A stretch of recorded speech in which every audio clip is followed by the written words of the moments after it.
ronflement là. On a tout fait, c'était un nouveau micro qu'on a acheté.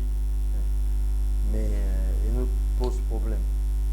Donc je vous prie de nous excuser ce ronflement là. Mais on ne va pas pouvoir s'arrêter. On va continuer. Désolé, mais l'ennemi ne sera pas vainqueur. Nous allons continuer. C'est juste un nouveau micro Boya qu'on a acheté. Et on constate que ça ronfle. Voilà. Ok. Je vous resalue au nom de Jésus. C'est avec joie quand même que nous faisons ce programme livré par le Seigneur Jésus lui-même et par les églises La Bonne Voie. Et en attendant, je pense que nous allons commencer. On a déjà quelques minutes de retard. Je ne sais pas si le peuple de Dieu est déjà prêt. Mais voilà. Aujourd'hui, je vais vous situer dans le contexte avant d'aller dans le développement. C'est Vérité, Réalité, 78e épisode. Et nous avons le sous-thème, les confusions dans l'islam, 13e partie. Cette 13e partie va se singulariser par une seule confusion que nous allons traiter. On va traiter ça de façon directe. Une seule confusion. Ce sera quelle destination pour les musulmans? On va parler de ça. Quelle destination finalement? L'islam, où l'islam mène ses adeptes. Pour que vous soyez avertis, chers amis musulmans, et vous aussi informez nos amis. Pour vous, l'information sera très très bonne. Ok, je pense qu'il y a quelques personnes qui se présentent déjà. On va laisser 2 minutes avant de commencer. Nestor, c'est Nestor qui est déjà là. Le son n'est pas bon ce soir. C'est vrai, comme je viens de le dire. Et il est l'heure et nous avions acheté un nouvel appareil, un nouveau micro. On vient de découvrir qu'il fait un ronflement. Donc on ne pourra pas changer. Donc vous allez prendre ce 13e numéro comme ça. Pourtant, c'est vraiment un sujet très important. Quelle destination pour les musulmans? Quelle destination pour ceux qui croient à l'islam? C'est un peu ça. Donc veuillez nous excuser. Ce sera avec l'assistance de notre Seigneur Jésus et l'aide de toutes les églises, La Bonne Voie, la grande famille La Bonne Voie, avec nos collaborateurs habituels, Royaume Vie Média et Radio JLC. Aussi, avec, à l'intercession, mon épouse Maïmouna la plus belle. Que Dieu vous bénisse encore une fois. Toutes nos excuses. Nestor, du bureau Jimarim. Excusez-nous, si vous pouvez distinguer ma voix, on va continuer. Trésor-y, merci. Encore 2-3 personnes. Voilà. On va directement aller dans le sous-thème. Vérité, réalité, 73e épisode, 78e épisode. 78e épisode. Les confusions dans l'islam, 13e partie. Voilà, ça vient. Et là, un seul point ce soir. Quelle destination pour ceux qui croient en l'islam? Quelle destination pour ceux qui suivent Mohammed, le prophète de l'islam? Quelle destination pour ceux qui croient au Coran et au Hadith? Chaque religion a comme vision finale la destination éternelle de l'homme. Chaque religion a pour vision finale la destination éternelle de l'homme. Qu'arrive-t-il après la mort? Où iras-tu après la mort? À quoi la vie ressemblera-t-elle dans l'au-delà? Ces différentes questions, les religions s'efforcent de répondre. Mais la Bible donne la meilleure réponse tout en nous faisant comprendre que le christianisme en lui-même n'est pas une religion. L'islam est une religion. Alors, si les religions n'ont pas de solution pour la destination finale de l'homme, la Bible a la réponse exacte. Mais on va commencer à voir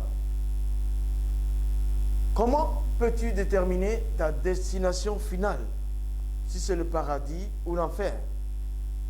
Les réponses sont diverses. Que dit le Coran? On va passer par un hadith d'abord. Quelle est ta destination finale? Dans Mishkat, volume 3, chapitre 32, page 121. Mishkat, volume 3, chapitre 32, page 121. Le prophète de l'islam déclare: quand vous entendez parler d'une montagne qui s'est déplacée, croyez-le. Mais quand vous entendez parler d'un homme qui a changé sa nature, ne le croyez pas. Ne croyez pas. Étant donné qu'il retournera à ce pourquoi il a été créé.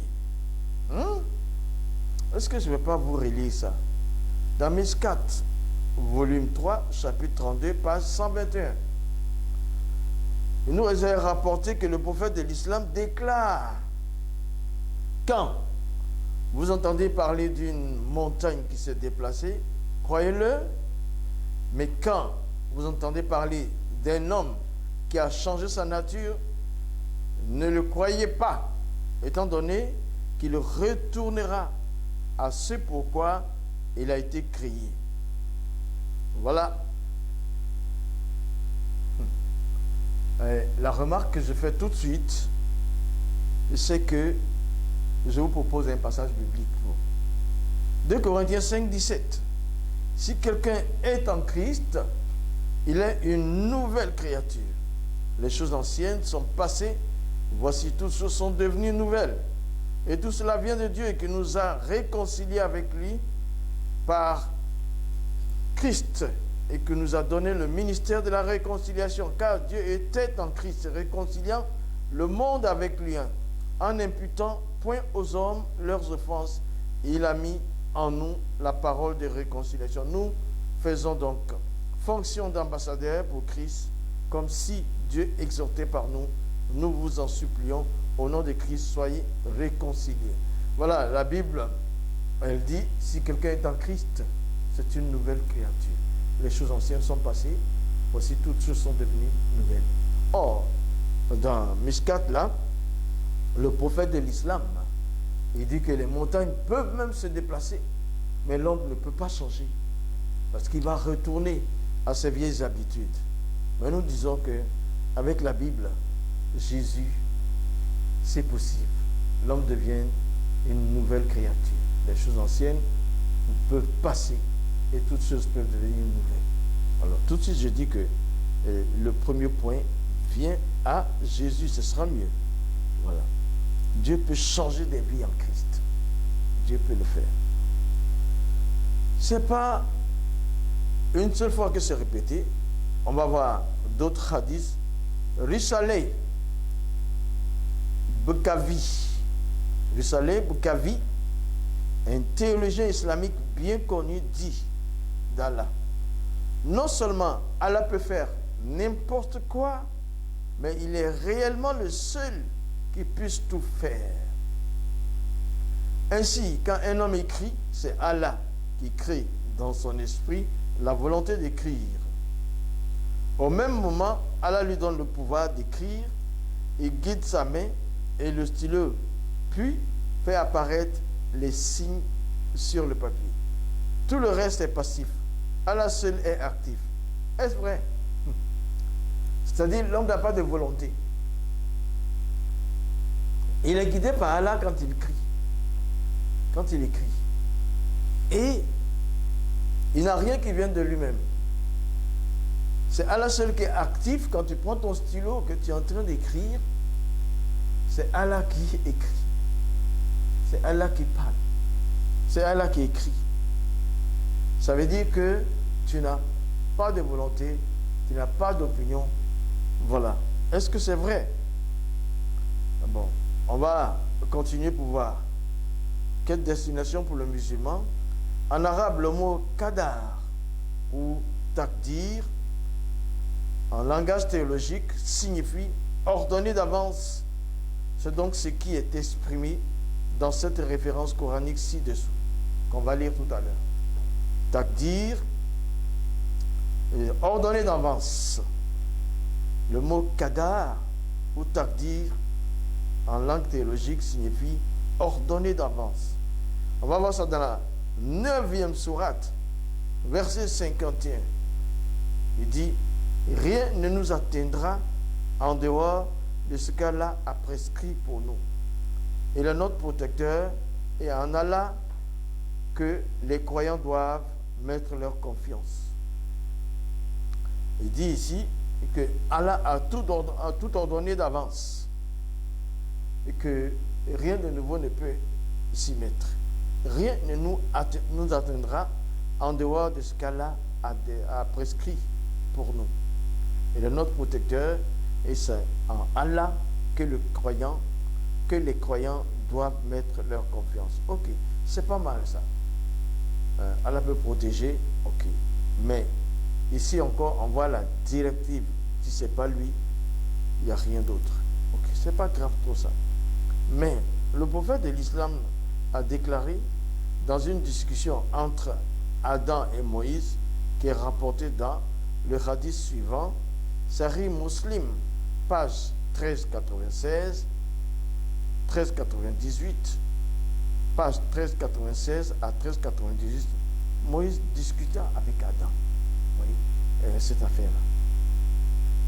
Moïse dit à Adam, vous êtes notre père, vous nous avez causé du tort, vous avez entraîné notre expulsion du paradis. Hein?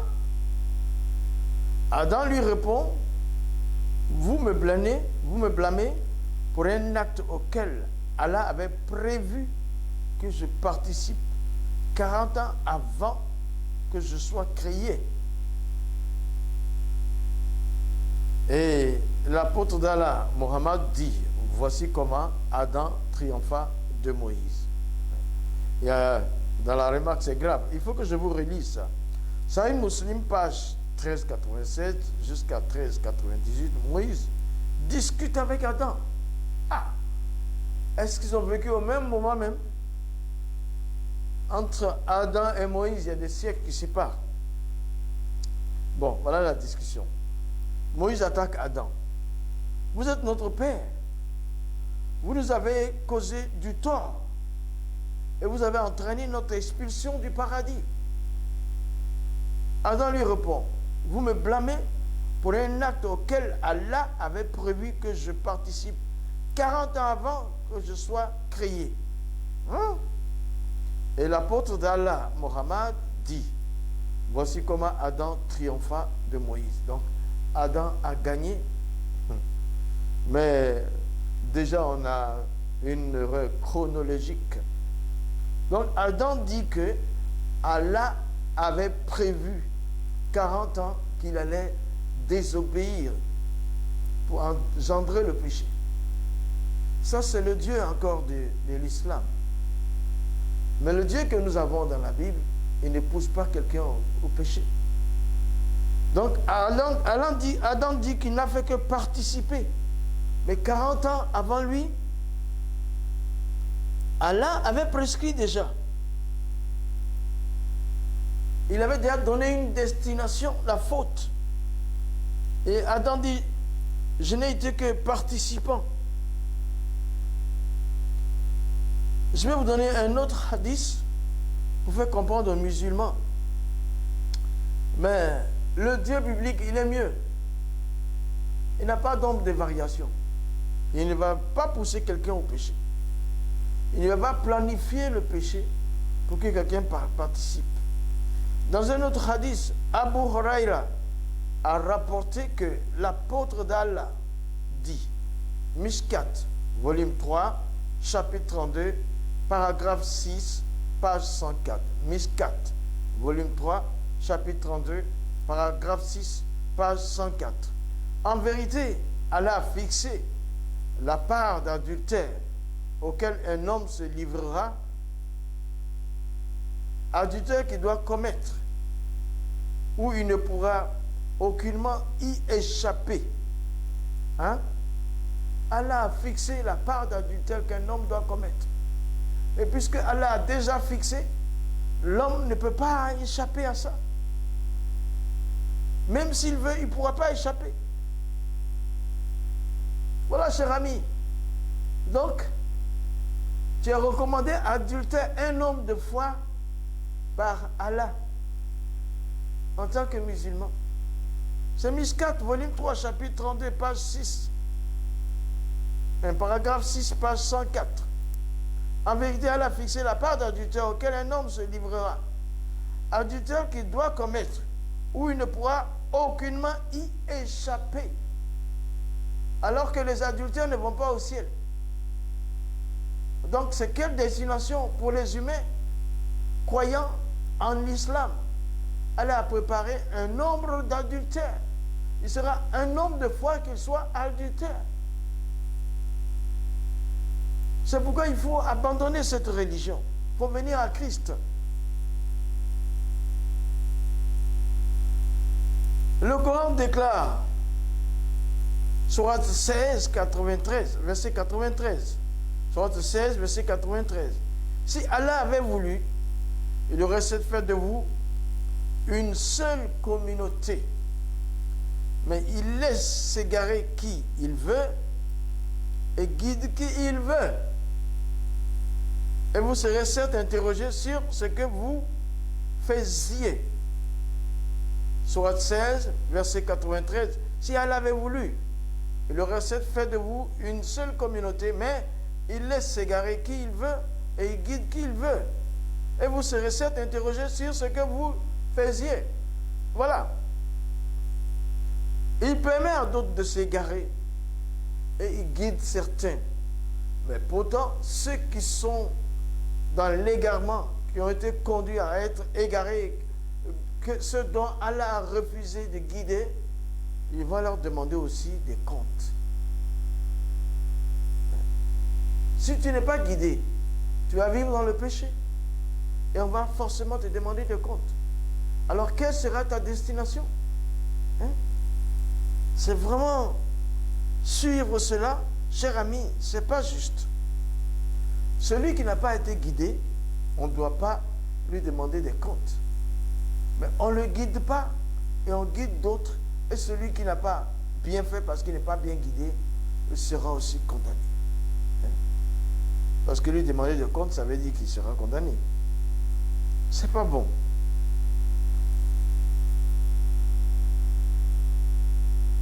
C'est pas bon.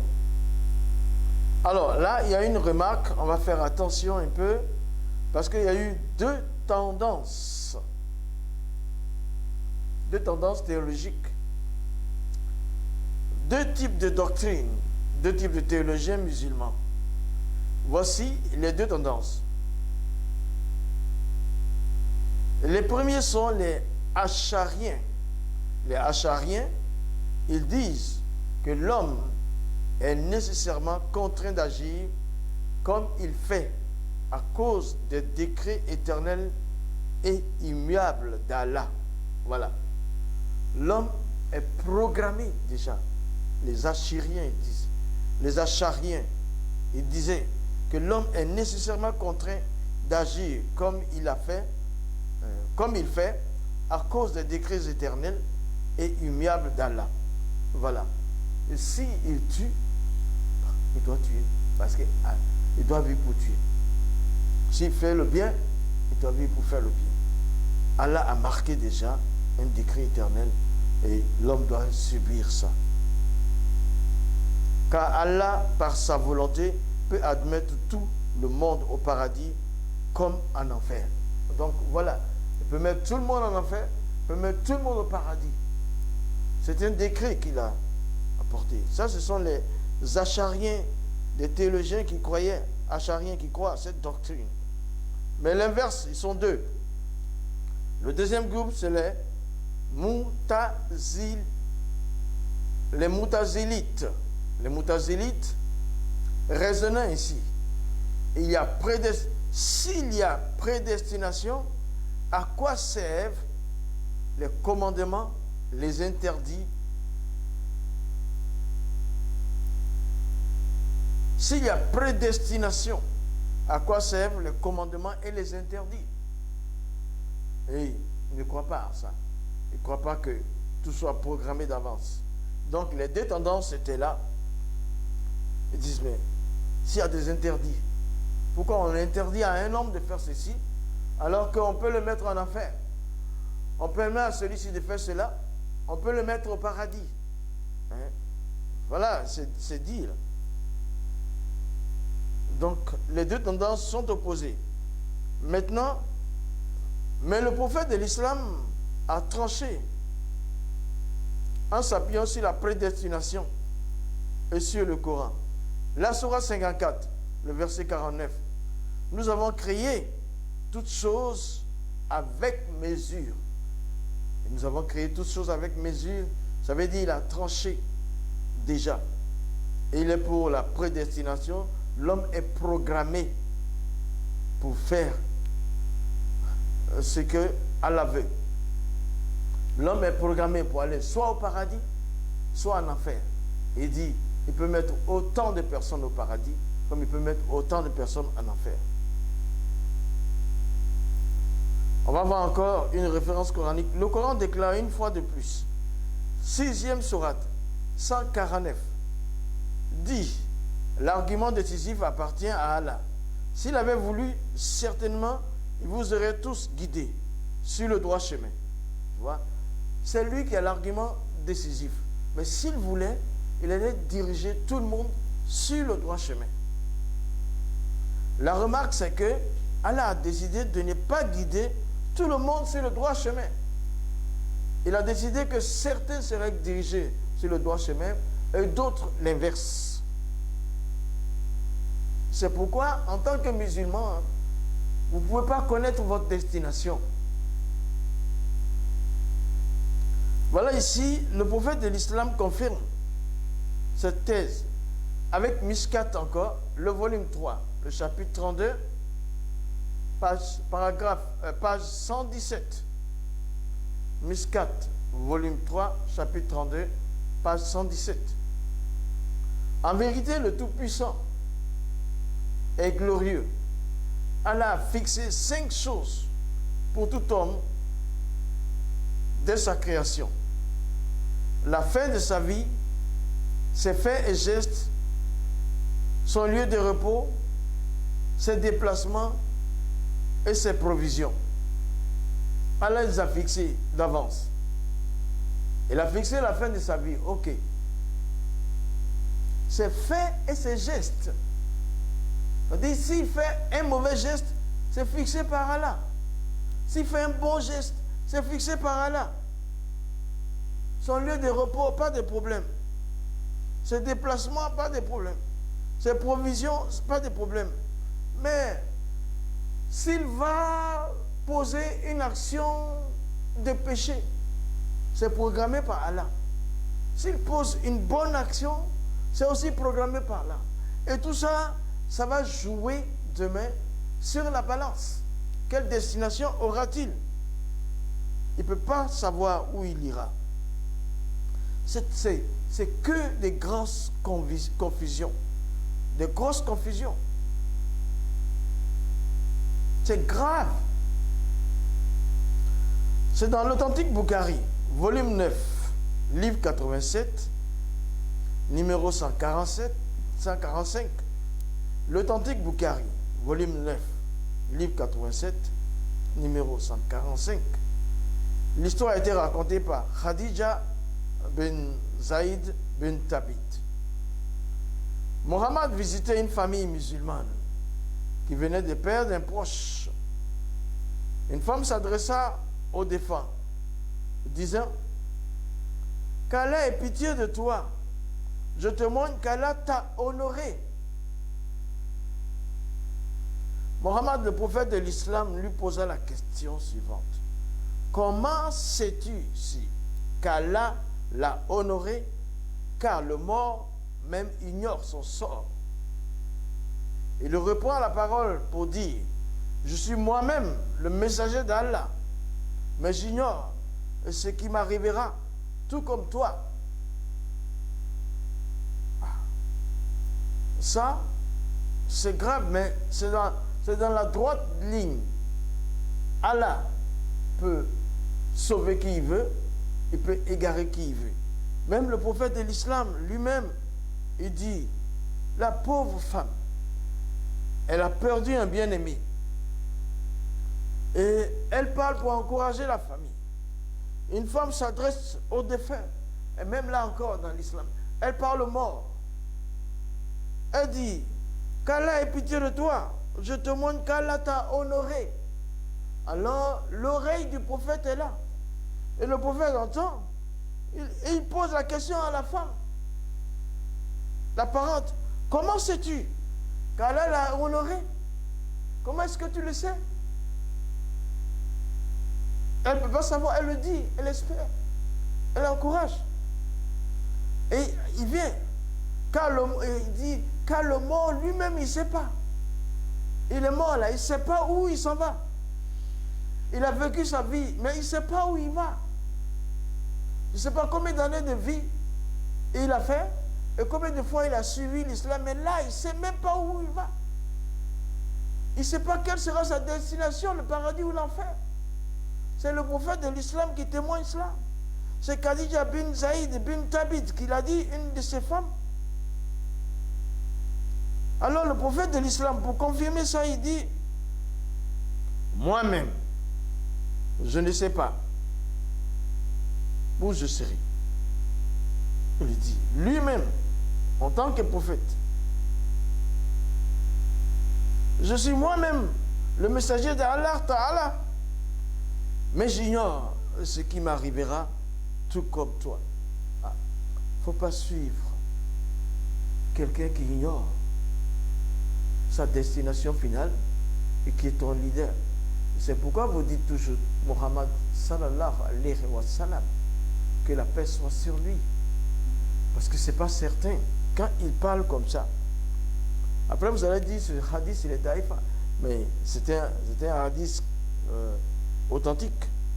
Bukhari, volume 9, livre 87, numéro 145. Et c'est Khadija bin Zaïd bin Thabit qui l'a raconté. Comment veux-tu suivre une doctrine qui te donne une destination inconnue? Cher ami musulman, c'est très très dangereux. Lâche ça, viens à Christ pour une certitude. Voilà une histoire qui nous est retracée dans un livre intitulé Men Around the Messenger de Reiki. Reiki. H-A-Y-K-Y. Il raconte: Abu Bakr, le disciple du prophète de l'islam, a aussi avoué qu'il redoutait son sort, que son sort éternel fut un mystère, aussi bien que ses deux pieds ne se trouvaient pas au paradis. Il ne sait pas. Tant que ses deux pieds ne sont pas au paradis, il n'est pas sûr. Il pleurait en priant. Il disait: j'imagine le paradis à ma gauche, derrière moi la mort. Et il pleurait dans ses prières. Pourrais-je aller au paradis? La mort me poursuit. Et il pleure. Il pleure. Il pleure. Abu Bakr Mon ami, toi, tu n'as pas à suivre la même trace qu'Abou Bakr. Tu peux maintenant faire la décision pour Jésus. Lui, il est le chemin, la vérité et la vie. Personne n'est pas arrivé au Père s'il ne passe par lui. Mais quand tu le suis, c'est une certitude. Le paradis est une certitude. Le pauvre Abou Bakr, il ne pouvait pas être sûr, car rien de sûr ne lui a été proposé par Allah. Il ne pouvait pas être sûr, car rien de sûr ne lui avait été proposé par Allah.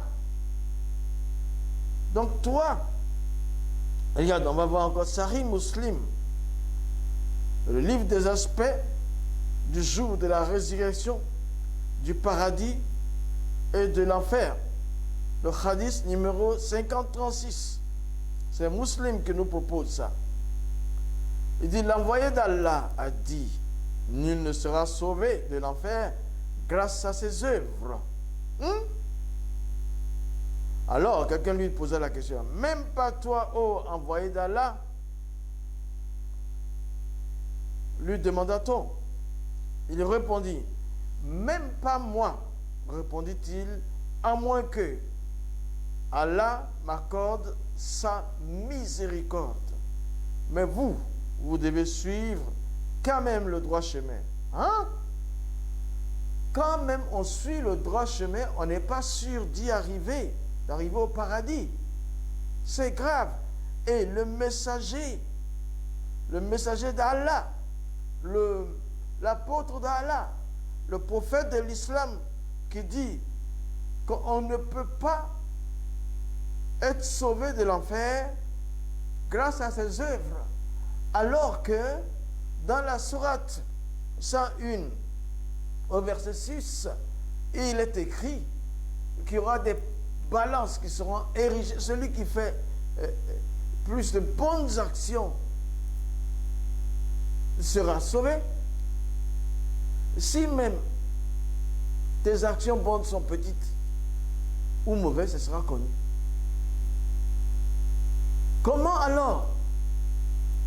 Soit Al-Araf 157 dit, au jour du jugement, il y aura des balances qui seront érigées pour peser les œuvres de chacun. L'islam est basé sur les œuvres. Si tu fais plus de bonnes œuvres que de péchés, tu iras au paradis. Mais si les mauvaises œuvres, le péché est plus que les bonnes œuvres, tu iras en enfer. Naru Hamiyat, dans le feu ardent. Mais voilà que dans ce hadith, le prophète de l'islam avoue, nul ne sera sauvé de l'enfer grâce à ses œuvres. Ah! C'est un peu tard, mais pas tard pour toi. Abandonne, aucune œuvre ne peut t'amener au paradis.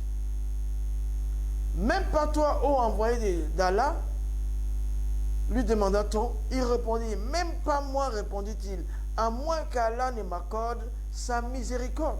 Lui-même n'est pas sûr. Il ne sait pas dans quelle destination il sera. Il ira. Mais vous devez suivre quand même le droit chemin. Ah, pourtant, il dit suivez le droit chemin. Si le droit chemin n'amène pas au paradis, comment on fait? Le droit chemin, c'est Jésus. Il a dit, je suis le chemin. C'est ça le problème. Il a dit, je suis le chemin, la vérité et la vie. Et vous voulez un autre chemin? Non. Il n'y a pas d'autre. Le droit chemin, c'est Jésus. Déménage carrément. Lui, il ne te fait pas de... Il te donne une destination paradis directe. Si le messager d'Allah même était douteux, ce n'est pas pour toi que c'est sûr. Les bonnes œuvres ne peuvent pas sauver. C'est pourquoi, même la Bible dit, Ephésiens 2, 8, 9, car c'est par la grâce que vous êtes sauvés, par le moyen de la foi, c'est le don de Dieu, ce n'est point par les œuvres, afin que personne ne se glorifie. Abandonne l'islam, tu ne peux pas, la balance et tout ça, ça ne peut pas t'emmener quelque part. Viens en Jésus, c'est sûr. Acte 4, 12, il dit, il n'y a de salut en aucun autre, à part Jésus, car sous le ciel, et sur la terre aucun nom qui a été donné parmi les hommes par lequel nous devons être sauvés, si ce n'est le nom de Jésus. Seul le nom de Jésus sauve. Acte 10, 43. Et Jésus nous a ordonné de prêcher au peuple et d'attester que c'est lui qui a été établi par Dieu, le Père, juge des vivants et des morts. Le juge des vivants et des morts. Tous les prophètes, à l'exception du prophète de l'islam, tous les prophètes rendent de lui le témoignage que quiconque croit en lui reçoit par son nom le pardon des péchés. C'est le péché qui est le problème. Mais les prophètes ont dit cela avant l'arrivée de Jésus. Que c'est lui qui va ôter le péché. Il est l'agneau de Dieu qui ôte le péché du monde. Tous les prophètes l'ont dit. Mais arrivé, ceux qui n'ont pas dit ne sont pas des prophètes. Ils ne sont pas des prophètes. Tous les prophètes ont dit que c'est Jésus qui a été désigné par le Père comme celui qui enlève les péchés. Et si tes péchés sont expiés, tu vas entrer au paradis. Au paradis, tu vas y arriver. C'est sûr. C'est pour ça que il n'y a pas d'autre voie. Il n'y a pas d'autre chemin. Il n'y a pas d'autre route que le chemin Jésus. Lui seul n'a pas indiqué la voie à suivre pour entrer au paradis. Et il a dit, je suis moi-même cette voie. Je suis moi-même ce chemin qui va te mener au paradis avec certitude. C'est pourquoi, amis musulmans, tous ces hadiths ont été cités. Tous ces versets coraniques ont été cités pour démontrer qu'il y a une grande confusion auprès de ceux qui suivent Jésus, ceux qui suivent Mohammed et l'islam, auprès de ceux qui suivent Mohammed et l'islam, qu'il y a vraiment une grande confusion. Et cette grande confusion ne peut être ôtée que par celui qui enlève les péchés. Et c'est seul Jésus qui peut le faire. Voilà. Il n'y a pas de nom sous les cieux par lequel quelqu'un puisse être sauvé, excepté le nom de Jésus. Et tous les prophètes l'ont dit que c'est lui qui expie le péché. Car tous les prophètes rendent de lui témoignage que quiconque croit en lui reçoit le pardon de ses péchés. Viens vite vers Jésus. Viens vite pour que tes péchés soient pardonnés, cher ami musulman. Ne reste pas dans une destination inconnue. Tu peux mourir à tout moment. Que Dieu te bénisse. Viens à Jésus. Maintenant même, rapidement, pendant que tu es en train d'écouter là, pense au séjour de ton âme. Viens à Jésus immédiatement. Si tu veux le faire, voilà comment tu vas procéder. Seigneur Jésus, je te reconnais comme mon Seigneur et mon Sauveur. Pardonne-moi mes péchés. Voilà. C'est tout. Et à ce moment-là, tes péchés sont enlevés. Et tu vas trouver une Bible. Tu vas la lire. Et tu vas aller dans une église. C'est beau quand on va se retrouver. Ce sera tellement beau quand on va se retrouver au paradis. Tu pourras dire, un séjour là, il y a une voie à Pégerville qui m'a conduit à la repentance. Donne ta vie à Jésus. Ce sera bon. Merci Seigneur. Au nom de Jésus. Amen. Voilà, on va se donner rendez-vous au prochain numéro. Veuillez nous excuser pour la qualité du son. On a été victime d'un mauvais achat. Mais soyez sûrs que la prochaine fois, nous allons corriger. Que Dieu vous bénisse. Abonnez-vous. Abonnez-vous. Il y a tellement d'informations. Même si je l'ai écourté. Abonnez-vous. Abonnez-vous pour recevoir plus. Que Dieu vous bénisse. Et si vous sentez le désir de nous aider dans le matériel, on va encore vous laisser un numéro de téléphone pour un wave. C'est le 05 46 50 24 42 pour faire un wave pour qu'on puisse avoir une autre caméra et du matériel. Que Dieu vous bénisse davantage. Shalom.